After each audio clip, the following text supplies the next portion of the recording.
Welcome back to The Void. This is one of those podcasts where we talk about movies. And right now we are at part 3 of ranking every Batman movie ever made. And we're ranking them. And we're talking about them chronologically. And we are building up to our ultimate rankings, which are coming in this episode. The conclusive episode of the trilogy of every Batman movie ever, which we didn't set out to make a trilogy. My name is Grant. With me here is co-host Jack. Hello, Jack. Hello. Last time there was something in the way of us finishing. Something in the way. I love that. The section of movies that we're going to cover in this episode are, well, we talked the previous episode about the Nolan trilogy. They cast a pretty long shadow over the Batman on screen kingdom. I don't know where to go with that sentence. So we're covering the post-Nolan movies here, which will include the Zack Snyder films, the Matt Reeves film, the DC Extended Universe Ben Affleck movies, and yeah, I think just we're covering Ben Affleck and we're covering Robert Pattinson. We've covered Christian Bale. We covered the 90s Batmans. We covered most of Kevin Conroy. But we could talk about Kevin Conroy in the fact that the Arkham series of video games come out starting in 2008 or 9. So a little bit before the Dark Knight Rises, but kind of more existing in the post Dark Knight Rises world. Well, something like that. But you know what I'm saying. 2009 was the original Arkham Asylum. And yeah, that trilogy of Kevin Conroy games kind of to this day stands as the kind of gold standard to me of Batman games. There's been a few attempts since then to improve upon the formula.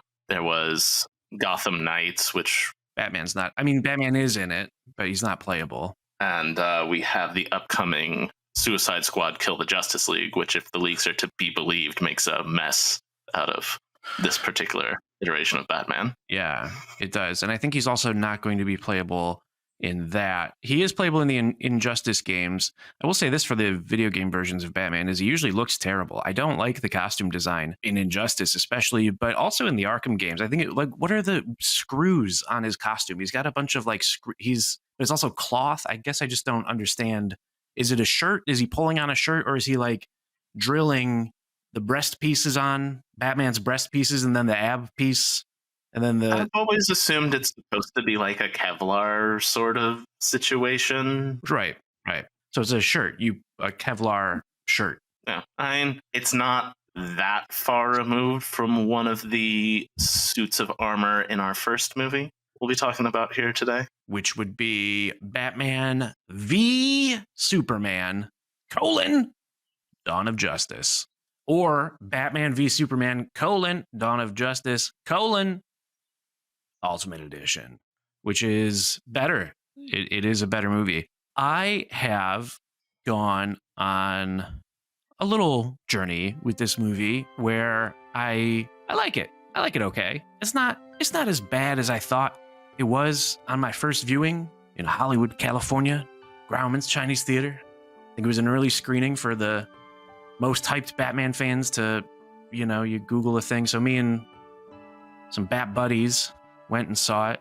We were pretty stoked, I guess. I was pretty optimistic about Ben Affleck, who I thought then and think now is like as close as you get to the comic book version of Batman, how he looks and behaves. So I thought he was really good. And I liked Man of Steel all right. And, it did, I don't know. It's like, they're going to do the Dark Knight Returns. They're doing the Dark Knight Returns, but maybe it'll work. And Lex Luthor is going to be Mark Zuckerberg, but maybe it'll work. And Doomsday. So I thought it was a piece of shit when I first saw it, but now I think it's pretty all right. I've come around to it on rewatches where I think it's doing a more interesting story than it usually gets credited for. I think this and Zack Snyder's Justice League both have pretty good screenplays, even though most people bash on the story for being maybe very convoluted or pretentious. I don't think it is really. I think it's just taking the comic book tropes and playing them on a big canvas that's worthy of an IMAX screen. They're making big swings. That's my rambling opener for Batman v Superman. Jack, what did you think? So I want to ask you a question there because I don't know the differences in this one. So I know Ultimate Edition or whatever it has something like 35 more minutes of film to it. So I've never seen non-Ultimate version because I came to this years later. What's missing? Right. You have watched all of these Batman movies in a huge binge. Basically, a couple weeks ago, you mainlined every Batman movie that you somehow had not really you'd seen a little bit here and there. Then you took the full dunk. So the differences are kind of minimal, but at the same time, they add up. It's a lot of building out the motivations for why Batman hates Superman and exactly how Lex Luthor finds the kryptonite piece. Batman chasing down KG Beast is extended. I think the fight with Doomsday is extended. Other stuff just extended. There's an opening that I don't think was in the theatrical cut, or it was significantly condensed, which is when Jimmy Olsen dies. He's not even named Jimmy Olsen, but he is in the credits. So the Lois is on the scene, talking to some armed people in the Middle East, and a photographer's with her, and then suddenly people are shouting like spy or whatever. Jimmy Olsen gets shot. Zack Snyder thought that was a fun little Easter egg for fans. Hey, the guy who gets shot in the beginning, that's Jimmy Olsen. It's kind of what Zack Snyder's approach to storytelling seems to be in these, which is pretty dark and bleak and definitely a bit fanficky while also drawing from notable comics. Like the Robin gets sort of a cameo as a costume. So the Robin, whoever that was in this universe, was killed by the Joker because Bruce Wayne briefly looks at it and we see that there's an R symbol on it. So those are the kinds of Easter eggs. And then, of course, if Zack Snyder's full vision had come to fruition, it would have involved Batman cuckolding Superman, which would have been exciting. But we didn't get that on screen yet. Okay, but I think you kind of expertly dodged the question, which is, what did you think of this movie? So this is one of the ones which I had a little bit of exposure to prior, and it was as bleak a mindset as I could possibly be in going in. I had been stood up for on a date, never showed up to the movie theater, went home, felt bad about it, and was like, you know what I should watch? Batman versus Superman, Dawn of Justice, Ultimate Edition. That'll be a wonderful distraction from how awful I feel. It did not help. Yeah. Well, I can see the motivation being sometimes when you're feeling down, it's like a downer sort of thing. Seems like the right move. So I had seen Man of Steel, and I had thought, I walked out of the theater having enjoyed it, but the more I thought about that movie after, there were so many problems with this film, and the longer I spend thinking about it, the more I don't like it. So I avoided Batman vs Superman initially as a result. I'm just going to think about it, and I'm not going to like it. And so when I came back to watch this, I was trying not to think about it too hard, but Snyder wants you to think about it too hard. Yeah. When you're watching it, he doesn't want you to turn your brain off. He constantly hits you with these things like, whoa, this is different. Right. This is dark. This is grim. You didn't expect this to happen, like the Jimmy Olsen thing. In the Ultimate Edition, he's named. He introduces himself. Okay. As like, hey, I'm Jimmy Olsen, and then he gets shot 10 minutes into the movie. And yeah, the movie is asking questions of should Superman exist? Is Batman a fascist? What role would a super powered human or Kryptonian have in, it plays it pretty grounded. It tries to keep the griminess of real world politics as something that would also exist in the world where Metropolis and Gotham City exist, which I think is admirable. I think it's I think it's a little more grown up than people were expecting. And I think, maybe that is pretentious, or maybe it's just a take, and maybe it's just, it sort of mostly works on its own thing. Batman v Superman, it's supposed to be kicking off the whole universe. Wonder Woman is notably There. part of the movie. I think it's the first time we ever heard her theme song, because the moment where she comes in is pretty badass. And this movie came out before her first movie, if I'm remembering right. Correct. This is 2015 and her movie's 2017 or something. You get a couple photos when Batman is investigating her where you see her with, can't remember the name of the squad she works with in her movie, but you see like a photo of Chris Pine. Right. Oh yeah, and yeah, the Flash goes back in time to warn Batman about something. He has a dream. I don't believe the Flash had been cast yet, so it's just this CGI entity, which looks really weird. Yeah.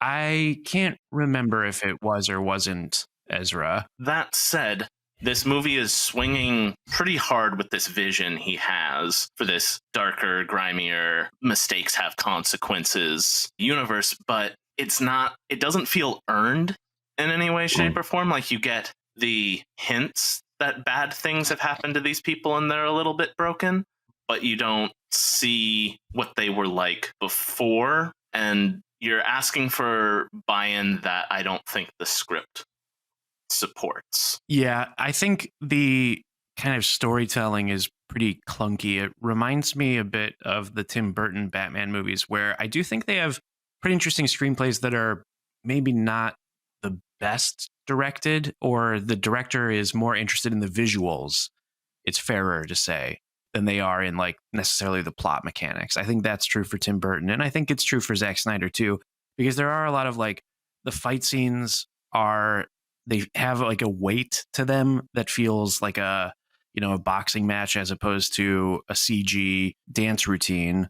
But I think what's really telling is how the Martha moment is supposed to be this moment of Batman learns how to empathize with this other that he's created in Superman. But like you say, the buildup is kind of not there. Like, we know that he's had some bad dreams. A Wayne building was knocked down in Metropolis, and he lost people that he liked or maybe loved. It's unclear. We hear one phone call he has with one of the guys that works in his building. Because the movie's not the most nuanced. It's pretty heavy-handed. Yeah, and it's still it's a DC movie, but like it's still like a Marvel movie. It's trying to be the thinking man's Marvel movie, I think, is how they wanted to position the DC brand. But it's kind of like the dumbasses Marvel movie. It doesn't totally add up, but there's parts of it in isolation that are thrilling. Like, for example, the Batman warehouse scene where he's saving Martha Kent is the best action sequence we've seen in any Batman movie. He moves pretty much like the Arkham games. He's flying across the room and zipping back and forth with his grapple gun, and like he's pretty brutal and violent. He's terrifying in that sequence. Yeah, and Ben Affleck is a big guy. He's a big Batman. He's the scary, psychotic, and the introduction of the Ben Affleck Batman is also, he's like hiding in the corner of the room. The kidnappers, that's pretty cool. The police shoot at him and he like zips out. I would just love to have seen what took this Batman to the levels he's at in this movie. Yeah. Affleck sells this like harder, more violent and paranoid Batman really well. You can almost buy into his stupid little having a dream and then yelling at Alfred like, if there's even a 1% chance of a 1% chance that my dream could be real, I have to assume he's the enemy, or whatever. Yeah. It's pretty bad logic for... The thing is that the movie is Batman's the antagonist. He's the bad guy until Doomsday shows up. And we're not used to seeing Batman that way. And he is being paranoid and strange, but that's not too different than how he usually is. So it takes a minute for your brain to calibrate that, like, oh, this Batman is going too far. Because we've seen Batman previously throw guys off of buildings, and the movie's like, that was justice. And you're like, I guess, okay. Yeah, that makes sense. It's a very busy movie. There's a lot going on. I think maybe it is. I think it's also kind of like a magic trick movie where like it seems like there's more going on. It implies a lot, but to your point too, like I do think one of the big failures of the DC extended universe is that there was never a solo Ben Affleck Batman movie, because it would have been interesting to see him either before or after this. I think if At the time, they were trying to model themselves a little bit after the Marvel formula, because this was right when they were starting to hit it off with Avengers and all that stuff. I believe. Correct me if I'm wrong. Well, yes, this was like kind of the vision, and then this movie, Batman v Superman, received pretty middling reviews, whereas Marvel was killing it. So the next movies in the Ben Affleck saga, Suicide Squad and Justice League, you can feel the pivot in the movies. Like they were made one way and then edited and shaped differently with like reshoots. There's like a lock-on technology going on with those movies. I would have liked to have seen that Batfleck movie come out before we got this Batman vs. Superman. I'm sure I'm not the only person who would have liked to see Batman and Robin in their heyday doing their thing, and then see what Joker do to Robin. Yeah, I mean, that would have been great. Like the last time we'd seen Batman on screen, he was happily retired with Selena Kyle nodding at Alfred somewhere in France, I guess. So it does feel like we kind of needed a reintroduction to Batman, even though he's on screen a lot, you know? So I do think it's like, okay, the Nolan movies are their own canon universe, but then the DC extended universe could have been like, okay, well, if he came back and continued, he would now look like Ben Affleck. He would be a bit older.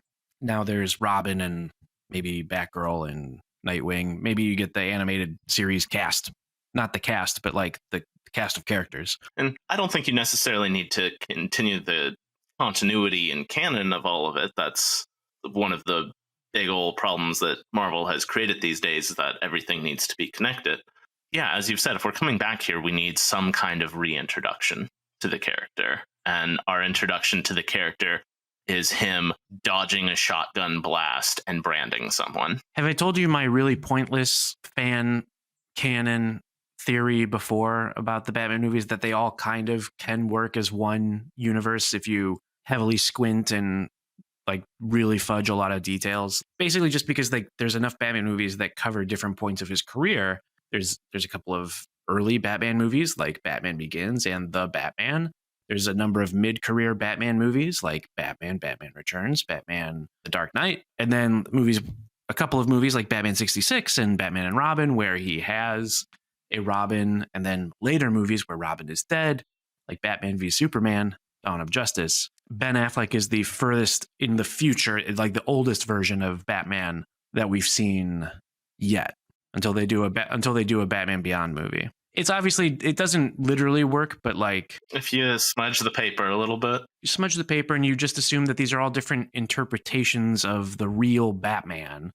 You know what I mean? Like these are all like, there's a core brand Batman, and these are the different legends of it, you know, or it's different universes.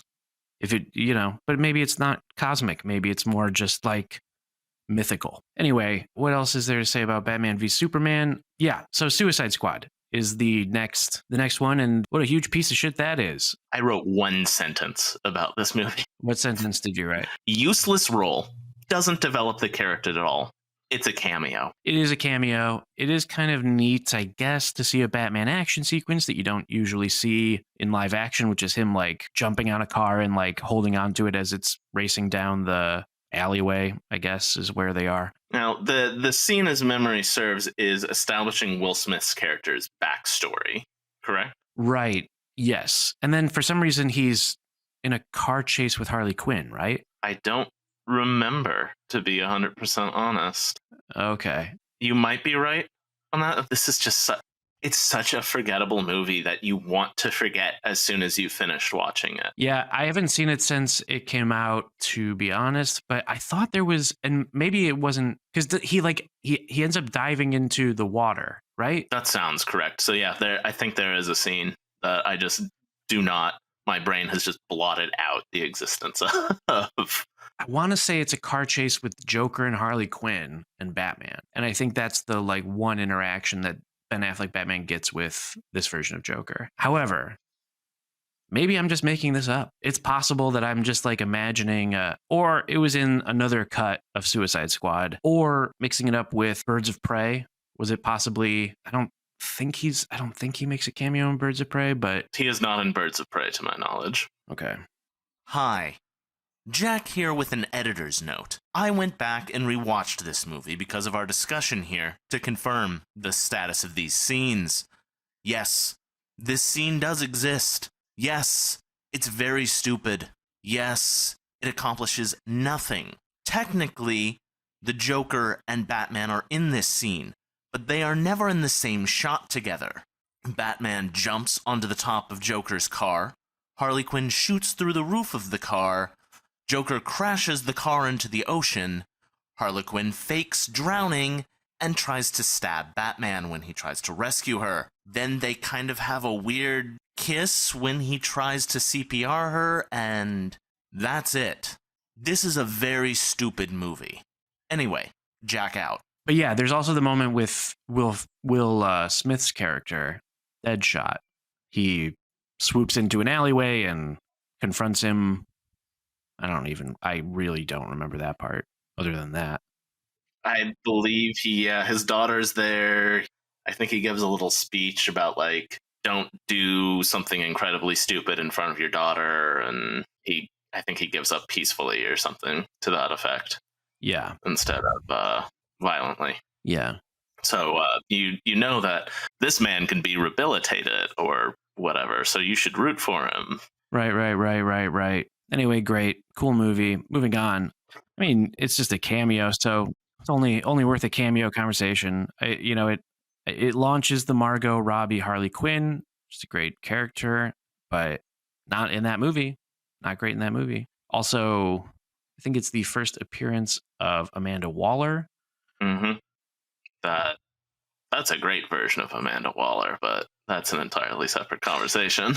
Yeah, absolutely. This is coming from somebody who, I guess my exposure to Amanda Waller is whatever versions show up in random animated TV shows. That was pretty much it. And I forced myself to watch the entirety of Smallville at one point, and Waller is in there, I think. Oh, I did not know that. I didn't know she was in Smallville, but there you have it. Justice League was directed by Zack Snyder, but then also directed by Joss Whedon in the reshoots. Zack Snyder had to leave during the end of production or the beginning of post-production. Family tragedy. Warner Brothers was already disliking the direction that the movie was headed in, which was a continuation of Batman v Superman tone, wanted to lighten it up, as they had disastrously done for Suicide Squad, which these came out around the same time, didn't they? Were they the same year even, Suicide Squad and Justice League? Suicide Squad was 2016, and I believe Justice League was 2017. They weren't that far apart. Justice League is the Joss Whedon Justice League looks like the cheapest, most shoddily made movie, maybe on this whole list, on this whole journey. It really shows as being like people in front of a green screen. It famously also has the weird lip Superman, because Henry Cavill had the mustache for Mission Impossible Fallout. And when they brought Henry Cavill back for reshoots, he still had the mustache. They said Superman doesn't have a mustache.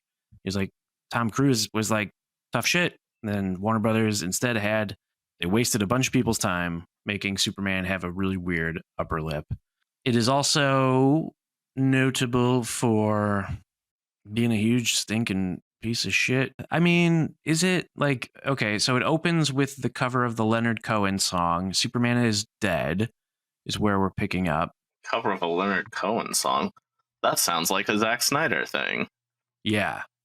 And then it so it's like these two different tones colliding in this movie, because you've got like this Zack Snyder beginning, and then it's like essentially like the Avengers scene where they're just all in a room quipping in some hangar. Can't remember any specific lines, but they're all standing around doing quippy stuff. Did you see Zack Snyder's Justice League first, or did you see the Joss Whedon Justice League first, since you came to it in a different order? I saw the Joss Whedon one first, and this was I wasn't sure what to expect, I guess, going in, because I was aware of like the Whedon sort of downward spiral. Remember like 15 years ago when we all thought he was wonderful for Buffy and Firefly and the Avengers and the Cabin in the Woods and all that. And then he really screwed up the second Avengers movie and then came on to do this. And I remember it being ridiculed at the time it came out. And rightfully so when I watched it. It's everybody is reduced to the absolute bare bones versions of themselves in the name of quips that don't land, quips that don't feel earned, that, as you've mentioned, really poor looking production. It's very bizarre. It's crazy. Yeah. I've seen fan movies on YouTube, I think, that look about the same as this does. We'll get into it with the Snyder version, but there's arcs and characters that are missing or reduced to being incomprehensible.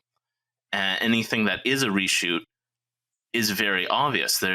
I believe, there's a scene where Clark returns to the Kansas City farmhouse shortly after being resurrected, when he figures his shit out.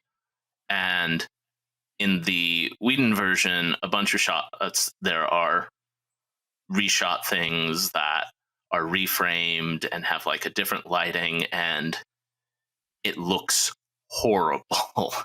And there's like wide shots where the farmland just looks like a flat texture on the ground. And then you go over to the Snyder version, like, oh, this was probably shot on a studio lot, but it looks pretty nice. Yeah. You called this movie incomprehensible. I think that's a good word for it. It is incomprehensible. It is difficult to comprehend this movie. It's not beginner friendly as much as it tries to be. It's not really friendly for anybody. It's a movie that's confused about what its purpose is, and just sort of seems to be like, okay, well, this is like, first day of class. We're just going to introduce everybody. We're not going to do too much. We're going to tease Darkseid, maybe. Steppenwolf is the bad guy. We don't. Who cares? We were going to say who cares for the bad guy. We're going to just completely waste the Jack Kirby whole fourth world thing. We're just going to, who gives a fuck? Does Darkseid even appear in the Whedon version? I know he's mentioned, but I don't think he actually appears. Yeah. No, he doesn't. Yeah, he's just hinted at. I really, we've heard from some of the cast their feelings about the final product, and we've heard from some of the cast a little bit about how difficult Whedon was to work with, but I don't feel like I've ever really heard about how these guys felt doing all of those reshoots, because they have to be able to read this on paper and be like, am I seriously contractually obligated to redo this in this way? Yeah, it's a movie that feels like begrudging. And then it's interesting to compare it to the Zack Snyder version, but that movie, is also full of reshoots. The original, the theoretical Snyder cut never really existed. When it finally came time to releasing it over the beginning of the pandemic on HBO Max, still HBO Max at that point, Zack Snyder's Justice League, and then also, let's not forget, Zack Snyder's Justice League, I think it's called Justice is Gray. Justice is Gray edition. Justice is Gray edition, yeah. Again, it was also reshaped, rewritten probably in some key scenes and fleshed out in different ways, maybe even in response to how things turned out in the Whedon cut. Now, my understanding is that Snyder has been told by people close to him, do not watch the Whedon cut, and he never has, to my knowledge. Yeah, I read that too, and probably, yeah, I mean, that's probably for the best. So it probably is not really consciously riffing with the Whedon cut, but that said, it was like $70 million that Warner Brothers spent to do whatever needed to happen to get this 4-hour, should have been a mini series and not a single movie. Yeah. I don't want to use the word epic, but that's what it feels like. It's trying to be a Greek epic. Yes, that is the ambition of Zack Snyder's. Are we talking? We're just talking about Zack Snyder's Justice League at this point. I guess it's like what else is there to say about the Whedon one other than what a mess it is, an incomprehensible mess of a movie that does everyone involved with it dirty. And Zack Snyder's does more justice, but is gray. But it also is just barely less incomprehensible. It's another one that I like can remember just barely. It was so long. It was fine. Yeah, I don't know. This is one where we have pretty strong differing opinions. I think very highly of Zack Snyder's Justice League. Like, yes, it is too damn long at 4 hours. Okay. Yes, it can get a little lost up its own ass trying to explain things with made up words and comic bookiness, but everyone's motivations are on the table. Everybody has an arc in that movie. Everybody has good action scenes. Everybody has, I think I've already said, growth. It really struck me a lot more in this movie how much better the character development is compared to the original, compared to Batman versus Superman. The beats where characters grow and do something is very earned in that movie.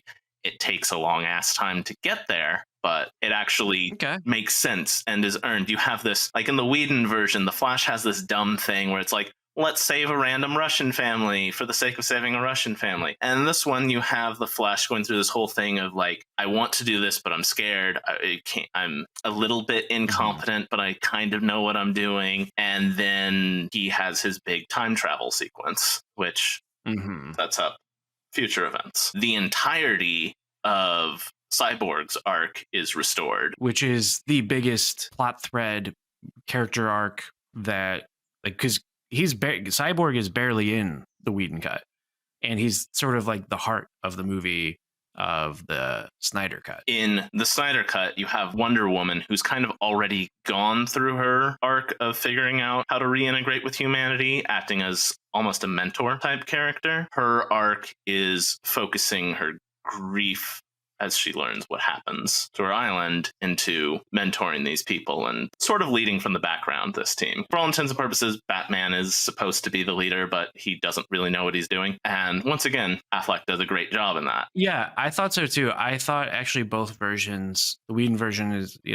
not as good. It finds appropriate instances where Batman's awkwardness with other people is funny. We have a good contrast of his relationship with Diana versus his relationship with Barry or Cyborg or Aquaman or Superman. What I really like about the Batman in this movie is that this is the first time in all the movies up to this point that it felt like Batman was on his back foot, that he didn't have a plan for the situation. This is just, as he said, I'm rich. He's just a rich dude, and he's in way over his head, and he knows it. Yeah, it is. Yeah, it's pretty fun. It's pretty fun. I should revisit it. I think I am probably, the length sort of makes me not want to go back to it, but what the hell? I like the case that you're making for it. I think this is a movie that is best approached as an episodic. There are big black screens throughout the movie that are like chapter 1 of Gods and Man or something like that. And then you watch 50 minutes and we hit chapter 2,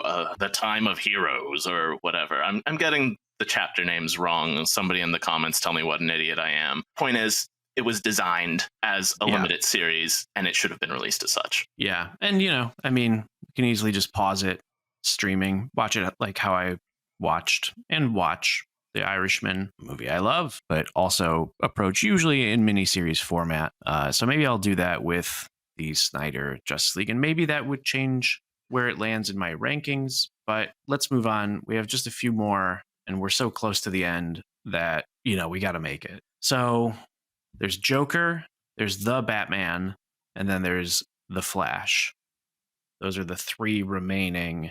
Batman. Do we count Lego Batman? Lego Batman, we talked about Lego Batman, didn't we? No, we did not. We didn't? No, unfortunately. Like, we've talked about it on the side, but... No. Okay. Shit, we have so many movies to talk about. Okay, fine. Lego Batman, right. What year? That was next, right? That would have been 20... That would have been 2018 or 2019. 18.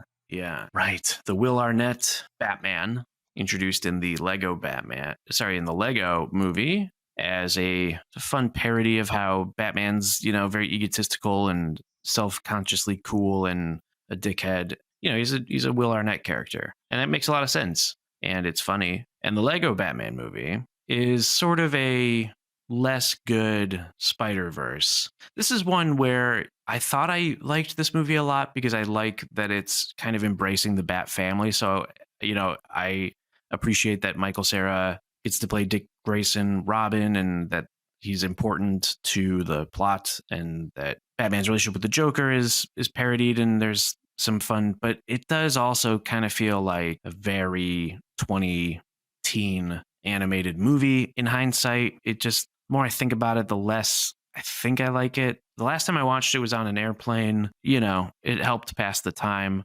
When I saw it in theaters, I was like, this is as good as Mask of the Phantasm. I don't think that anymore. Like I said, my esteem of it has gone down a bit.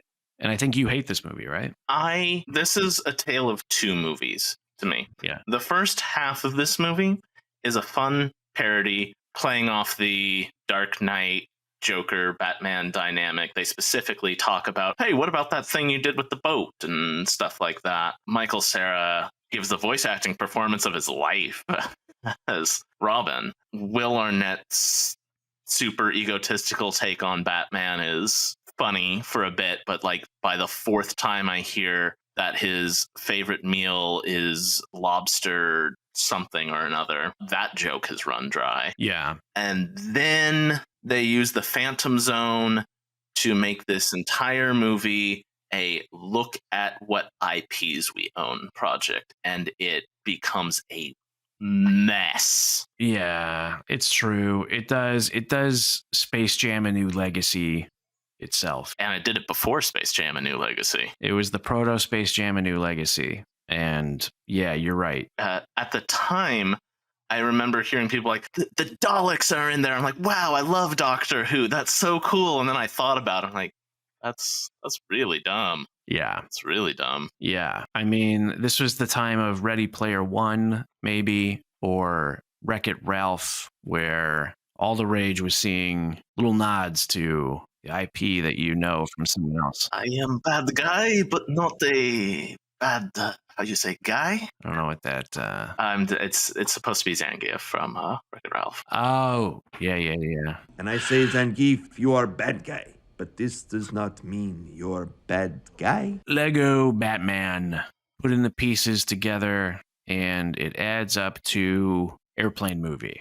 Yeah, it's something I would put on in the background. It's something I would put on when there is nothing else available. Maybe in the future, if I have small jacks running around, that is something I could put on and not lose my brain. Yeah. To entertain the kids. But in the grand scheme of the Batman cinematic universe, it is distinctly just below average. Yeah, I gotta say I agree. Taking a look at my rankings and wondering about making a stealth edit. We'll see. Okay, moving on. We still have so many. I can't believe how many movies we still have left. Okay, next is Joker. I think next is Joker. I think it goes Joker, The Batman, The Flash. All right, Joker. Batman's presence in this movie is I mean, it's a Batman technically present. Bruce Wayne is there. Thomas Wayne and Martha Wayne get murdered. Spoilers. So Batman's origin happens. I just don't know who this movie is for. Well, I don't know. I think it's for somebody. It made, I think, $1 billion at the worldwide. It made a lot of money. It made a lot of people big old Joker fans, but like, he's a horrible person in this movie. Like, he's the Joker. Extenuating. Yeah, he's the Joker. It's how the Joker became the Joker, but you're made to root for this guy in the movie who is just unlikable, awful. What this movie really, he's the Joker. I don't know why, but that's my dear darling wife, Ashlyn. The Joker. Anytime we say the Joker, which is not any more or less often than would be normal. We say Joker the normal amount of times people would talk about becoming the Joker. Yeah, that makes sense. I think what this movie is missing is Batman punching him in the face at the end. That would have been a nice ending. It's just like seeing him get punched by Batman. That would be fun. But I like this movie. I think it is very obvious that it is Taxi Driver plus King of Comedy plus Batman IP, almost as though you put it into an AI movie making machine, and then not really. I don't mean to be that disrespectful to the filmmakers, but I'm just saying that they wear their influences on their sleeve. It's certainly a derivative piece of work, but it's a well-made derivative piece of work. I just hate this movie because there's nothing enjoyable that happens in it.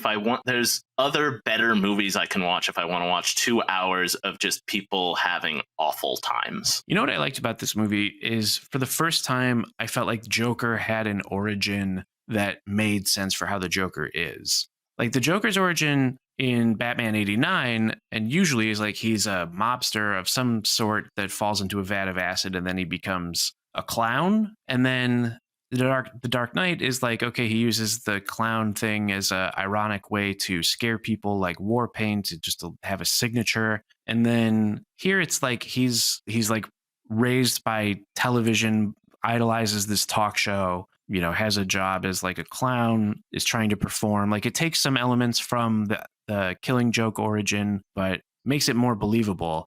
I thought also that like the Joker's style of telling jokes is more like a late night host. Like usually the animated series stuff, it would be like, he would talk about like Abbott and Costello or something, but that doesn't really make sense that he's like a Marx Brothers fan. Like, I mean, maybe, but he's a deranged weirdo who hyperfixated on this particular thing and had other, things going on. But yeah, I mean, the movie asks you to sort of, if not empathize, I mean, yeah, to empathize with this like downtrodden character, and he makes like the wrong choices, and he's a bad guy. He's doing bad things, and he is always making the bad choice. But I think it's pretty compelling. It's also, I would say, it's just corny. Like it makes me cringe a number of times. I paused this movie several times out of secondhand embarrassment.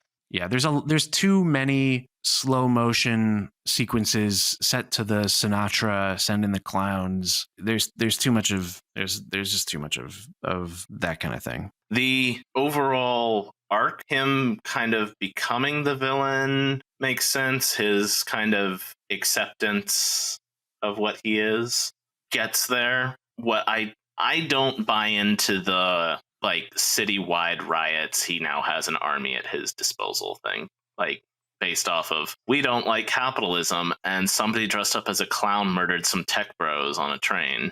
I just don't see that escalation making any like not even comic book sense. Wow. I mean, I think it makes comic book sense, at least. Like it's like, again, it's like, it's really just taking the Joker and then, similar to how Batman Begins just sort of peeled back each thing and answered the question of like, well, why is it like this? Well, where does he get henchmen from? It's like, well, they believe that he stands for something, there's something going on. And like, he is warped his mind into thinking that he's standing up for something beyond just his own petty and evil, things that he wants to do. Like I said, the movie would be great if it actually tied into the Batman and the Batman, but instead it's, for some reason, it's year 1 Joker, which apparently has to be year -10 for Batman because his parents are just now getting murdered. So I guess when the Joker of the Joaquin Phoenix universe, his Batman, he's already like old. He's Jack Nicholson, I guess. Doesn't make sense in the overall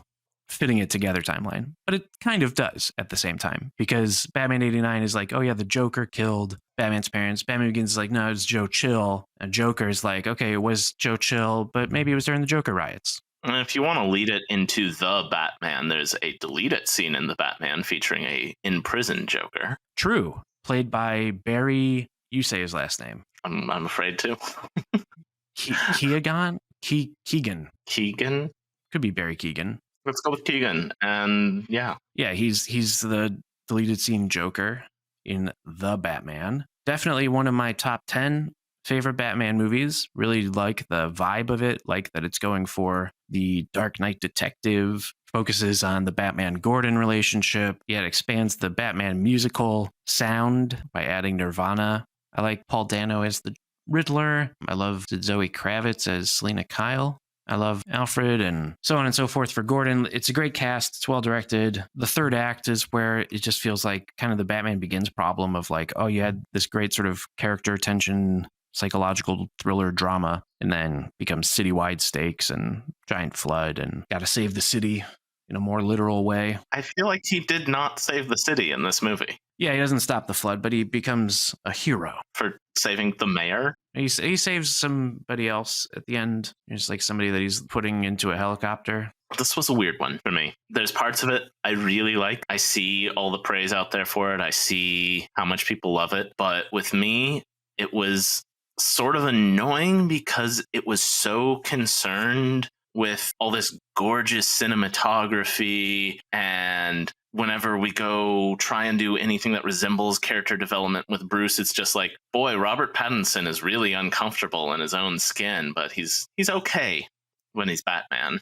And having his little detective story with Gordon, that it kind of forgets to do a lot of that kind of character work. Yeah, it's also, This is a guy who is supposed to be like the world's greatest detective. Yes, he's early in his career, but he's supposed to be good, and he just does exactly what the Riddler wants throughout the entire movie until he gets to the end game, and the Riddler's like, no, you were supposed to be my friend, and then Batman goes off to be heroic. Yeah, you nailed it. He's an idiot. He's technically doing detective work, but I mean, it's tricky. I think I would imagine it is tricky to write Batman and Riddler stories because who's ahead of who, and how do you make them both seem smart without it seeming like Batman 66 solving riddles? He seems competent even though he's always a step behind.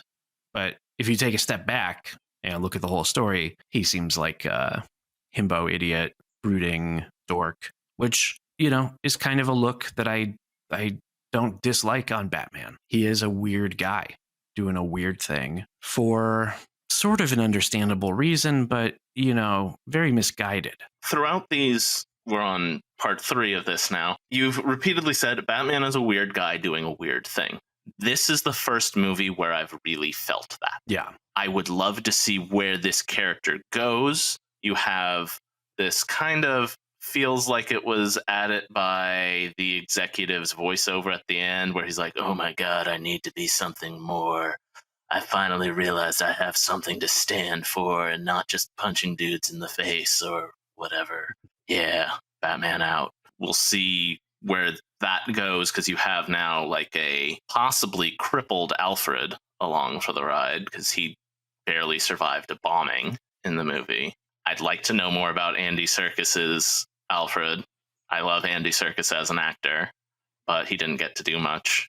I have it relatively high on my list because it was a compelling movie, but it's one of those things where when I step back and look at it from the 35,000 foot view to pull some corporate speak into here, it doesn't really make sense. True. It is kind of a movie that coasts on vibes a bit. And a lot of it is, me as a viewer, just sort of liking the world of it and inhabiting it and sort of seeing it through a couple of lenses.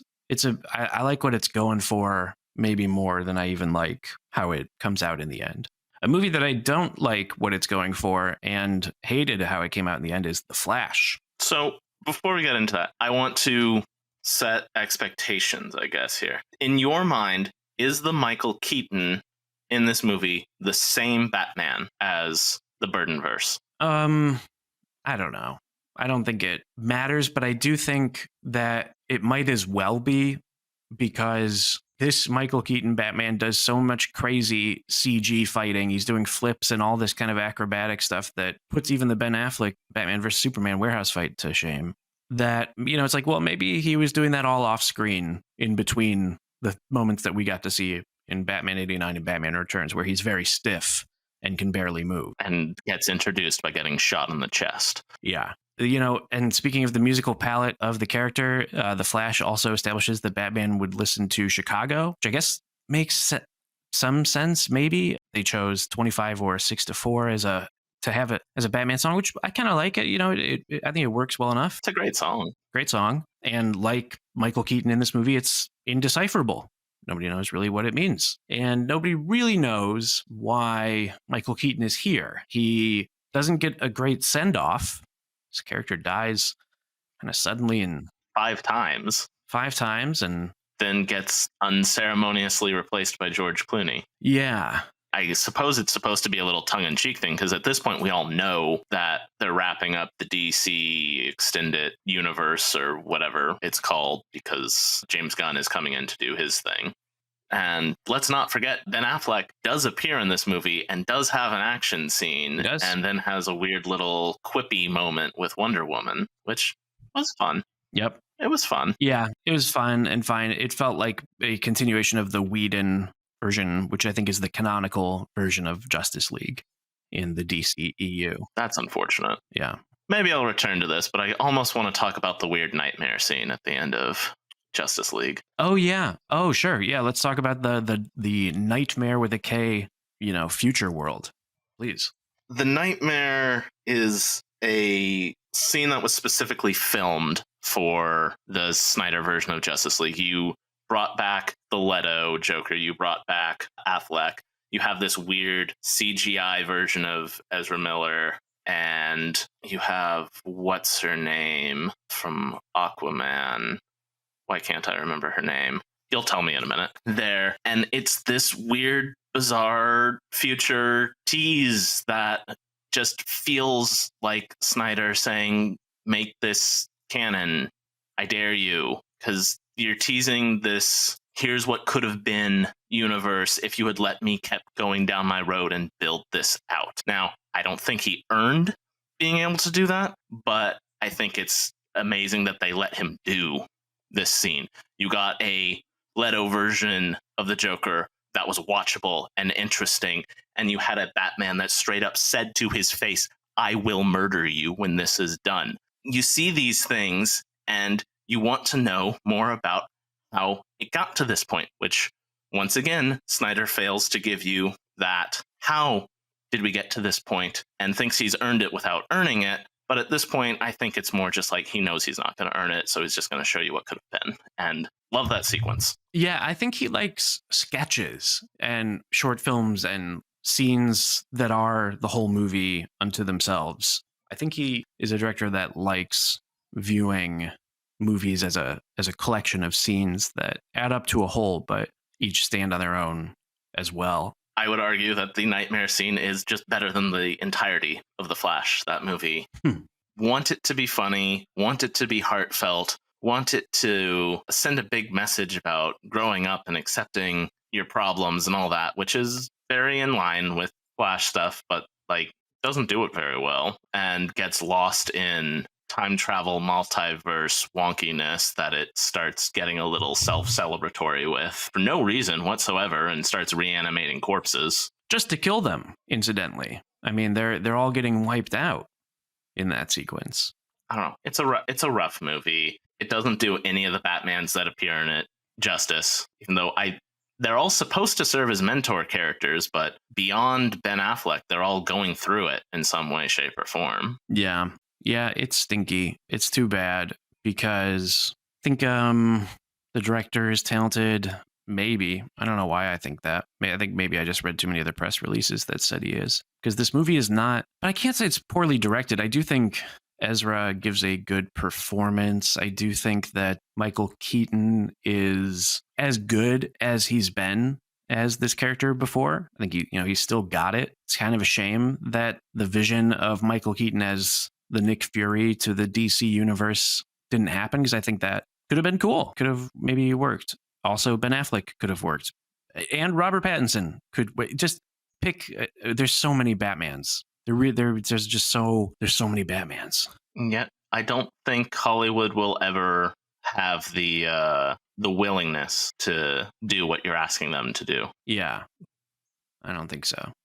And not until somebody does a Batman Beyond movie. Yeah. And then when that doesn't do financially well because Batman Beyond is, I'm sorry to say, a little bit of a fringe property. Yeah, pretty old at this point. They'll abandon that. Yeah. Well, who cares about talking about The Flash too much more? I think we should do the lists.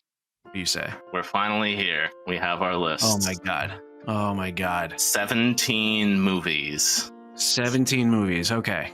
Okay. Jack, why don't you start off and let's hear your list, starting with number 17 at the bottom. Number 17 should come as a surprise to absolutely no one.